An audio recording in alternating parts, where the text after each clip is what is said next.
rostros y pienso cómo van a alegrar la vida de los pacientes y las pacientes. Solo de verlos, solo de tenerles confianza, van a cambiar muchas cosas. Y les quiero compartir un par de cuestiones sobre lo que estamos haciendo aquí en el DIF. Ahora, digo siempre que somos en el país 60,000, un ejército de cuidados, y que hay que medir en números realmente si este ejército de cuidados sirve. Y en el terreno de rehabilitación, ¿verdad, Efra? Tenemos muy buenas cuentas que entregar. Porque de estos más o menos 7 millones de personas con alguna discapacidad que hay en el país, el DIF atiende ya a la mitad. No son todos y todas. Nos falta, pero es la mitad.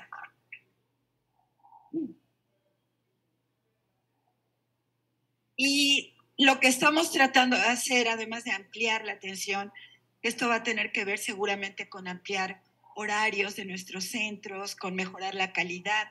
Estamos equipando unidades básicas de rehabilitación en todo el país y mejorando también la calidad de CRIS y CRES. Además de esto, tiene que ver con hacer contemporáneos los programas de estudio. Por esa razón, nuestro director de rehabilitación, Efraín Cruz, y en realidad fue una idea de Jackie, la jefa de unidad, hicimos el encuentro de escuelas de terapia física y ocupacional en Pinos este año, ¿verdad? Y en este encuentro participaron no solamente, por ejemplo, los CRES de Teletón, sino muchísimas universidades de todo el país, públicas y privadas también, y centros de rehabilitación que no teníamos en el mapa y que fuimos aprendiendo en el camino, que estaban también dando un servicio. Aquí se discutió cómo hacer contemporáneos los planes de estudio y también cómo incorporar más el tema de la terapia ocupacional, que se ha quedado un poco de lado, que tiene pocos alumnos y alumnas en todo el país. Esa es la primera cosa que les quería compartir. Y la segunda es que hizo referencia, tú, princesa, hiciste referencia a la pandemia y tú también, Fer, ¿no? Del esfuerzo que se había hecho en pandemia para mantener la estructura de rehabilitación viva y las escuelas vivas. Y realmente la pandemia nos enseñó mucho. En mi opinión, falta. Porque la pandemia nos enseñó a comunicarnos mejor con la naturaleza y a respetar al personal de salud, que fueron los primeros respondentes en todo el mundo y arriesgaron sus vidas. Aquí cuando nos decía el doctor Gatell en las vespertinas, yo estaba ahí en la vespertina como periodista y nos decía el índice de contagio entre el personal de salud al principio sin vacunas era del 30%, era enorme. No había muchos fallecimientos porque ellos sabían atenderse, ellos y ellas, pero sí era muy grande el contagio. Entonces, la pandemia nos enseñó estas cosas que no hemos aprendido lo suficiente, quizás, sobre todo a respetar a la naturaleza, pero también nos dejó un legado más complejo, que es el tema de salud mental. El hecho del confinamiento, el miedo que provocó el hecho de la pandemia misma, dejó un agravamiento de todos los temas de salud mental. Es por esa razón que nosotros y nosotras, el DIF, no es algo aparte del gobierno, es parte del gobierno de México.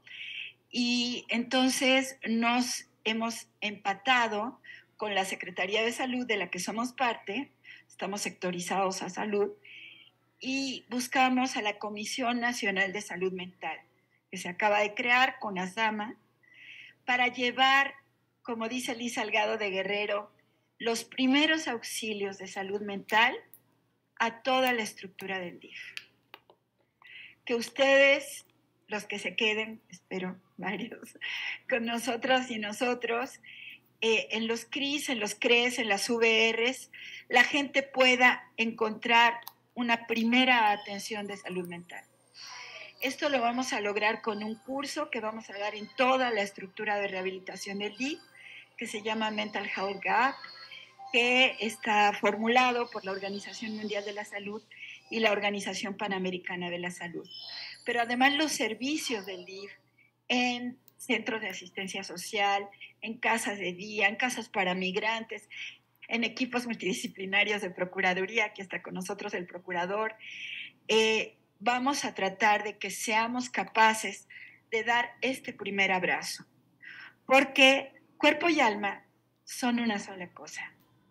¿Y por qué cualquiera se atreve a buscar ayuda en rehabilitación si se tuerce la muñeca y no nos atrevemos a pedir ayuda cuando se nos tuerce el corazón? Están incrementando los temas de salud mental, los temas de adicciones en todo el país. Este país no era consumidor, sino solamente tránsito, y ahora se ha convertido también en un país consumidor. Entonces, esta es pues una información importante que quiero compartir con ustedes. Vamos a dar primeros auxilios en salud mental en toda la estructura de rehabilitación del DIF, porque tenemos un compromiso con la gente, porque primero que nada, la gente, primero las y los pobres y el pueblo. Gracias.